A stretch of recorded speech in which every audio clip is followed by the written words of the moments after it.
You are Herbert Hoover.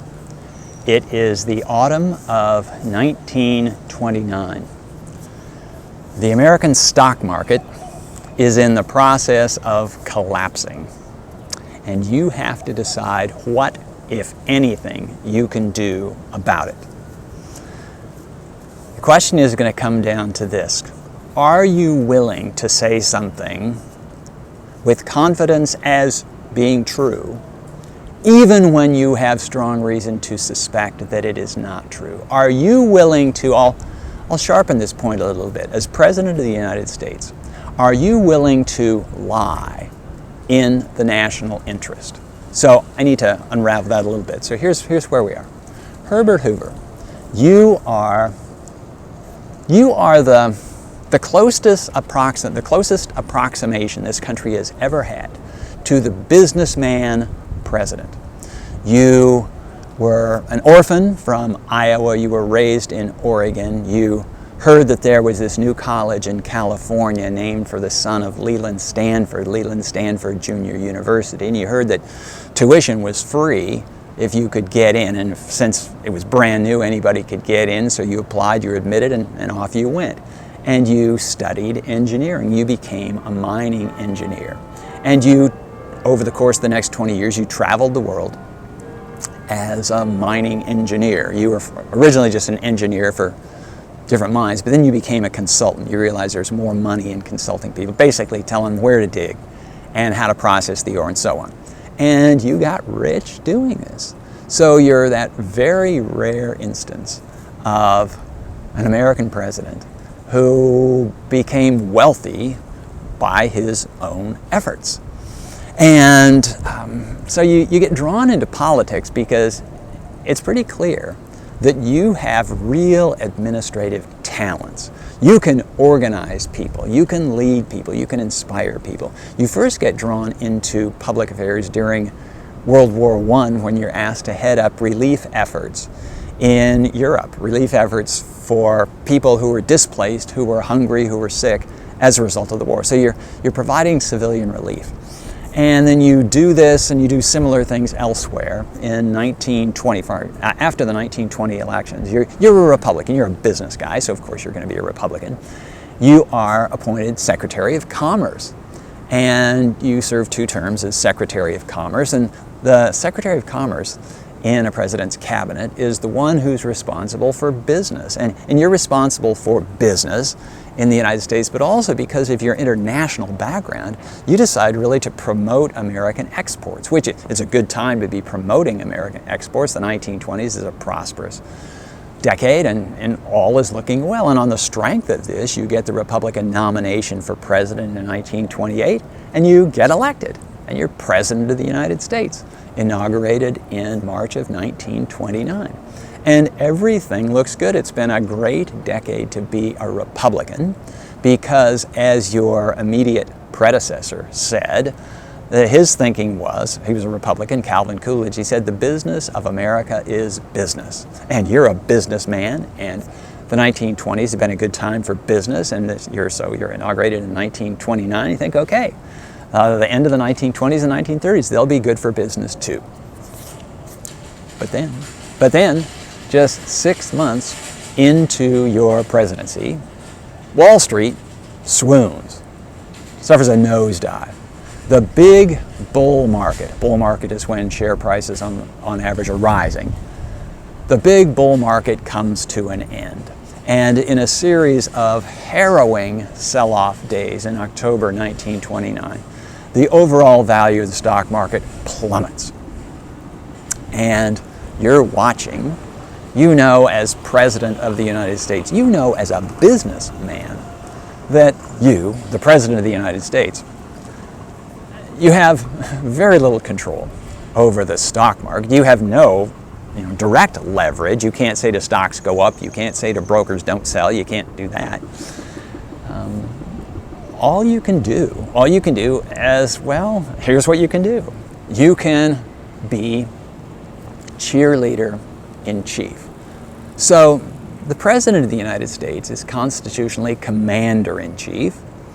By virtue, certainly by this time in the 20th century, by virtue of the president's ability to set political agendas, you can be legislator-in-chief, perhaps.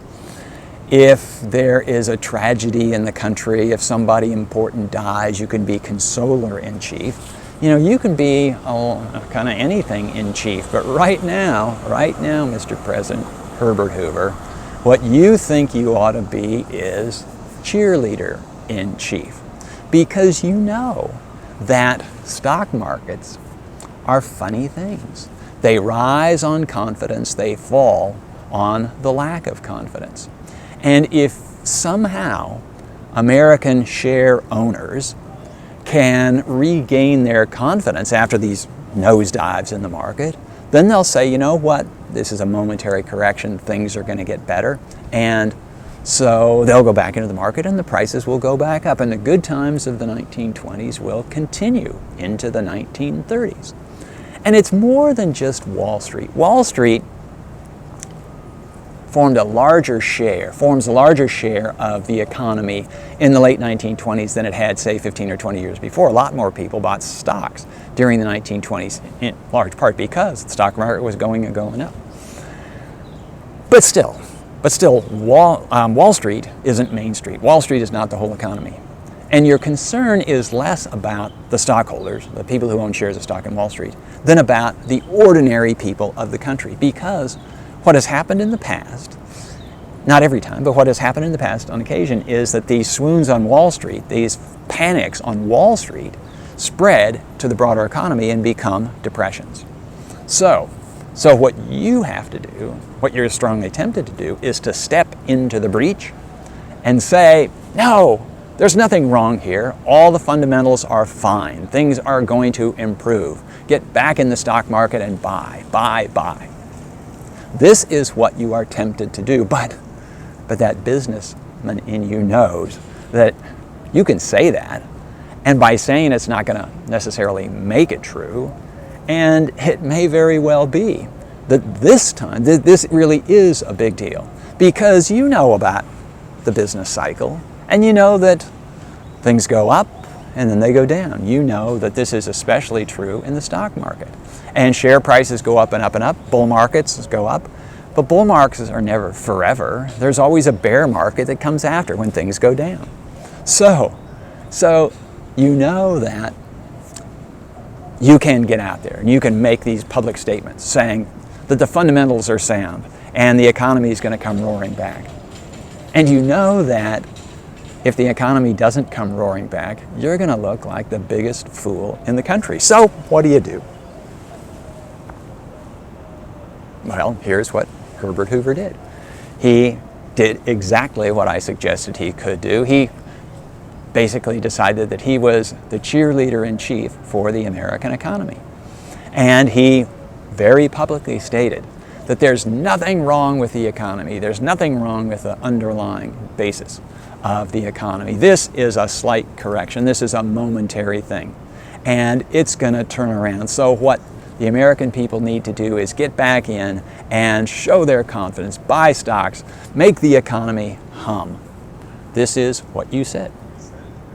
And it had no positive effect on the economy. In fact, so share prices kept going down, and they dragged the rest of the economy down. It turns out that just as you were saying, everything's fundamentally fine. The Great Depression of the 1930s began. And ever afterward, from then until now, and I can speak as somebody who has quoted you, you are quoted as that idiot president, that delusional head-in-the-sand Republican who said on the moment the Great Depression was beginning, there's nothing wrong with the economy, all will be well. And what a fool you were.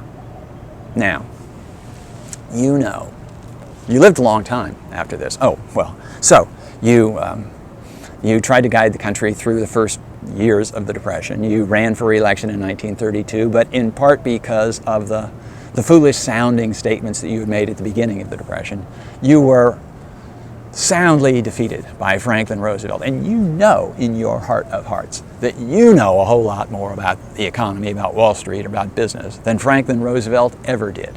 But he's the one who's elected. You're the one who's cast out and considered by the world, by history, to be this idiot on the economy.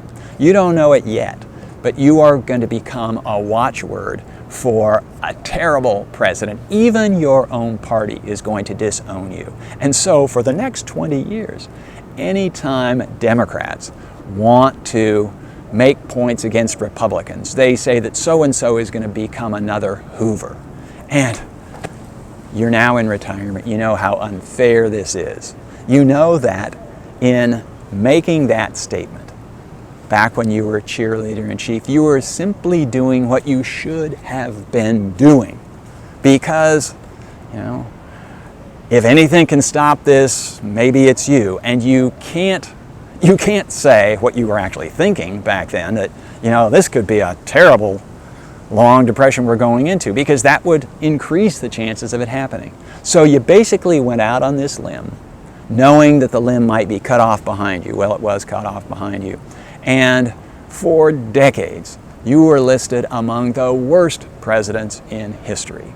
Now, things have changed a little bit since then. There have been other financial downturns, and so people realize that, okay, you weren't responsible. But in politics, for presidents, there's a fundamental rule. If the sun shines, you take credit. If it rains, you get the blame. And so it was for you, Herbert Hoover.